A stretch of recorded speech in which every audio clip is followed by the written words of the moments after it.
Once forgotten, formidable infections, infectious diseases are now back in the U.S. decades after they were considered defeated. For 2 years running, polio has been detected in some New York water samples. And this fall, leprosy reemerged in Florida, where cases of malaria have also been recorded. The recent polio and leprosy cases are almost certainly imports to the U.S., said Dr. Jade Bhattacharya, a physician and scientist at Stanford. This past April, New York City Health Commissioner Ashwin Vasan warned that at least half of the migrants who have poured into the city have not been vaccinated against polio. Joining me now, Dr. Mark Siegel, Fox News contributor, professor of medicine at NYU Langone Medical Center. Dr. Siegel, you say this is a problem and there's more to come.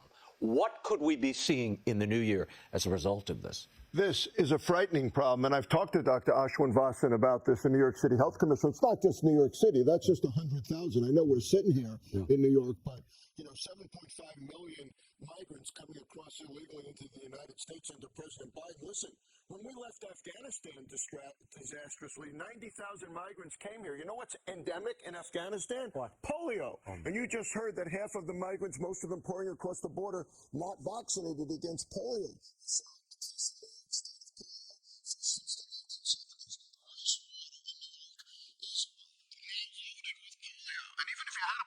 Vaccine, you can still carry polio.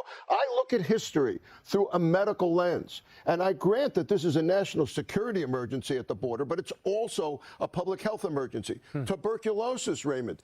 Tuberculosis in Central America is often only treated partially. So you know what we're seeing emerging in our southern states? What? Resistant tuberculosis. Very, very difficult to treat. And one more thing. We're seeing chickenpox emerge because people are under-vaccinated during the pandemic. Oh, yeah. We didn't get our usual. They were locked down. We didn't get our usual childhood vaccines. But when I talked to the top vaccine expert in the country, Paul Offit from Penn, I said, what keeps you up at night?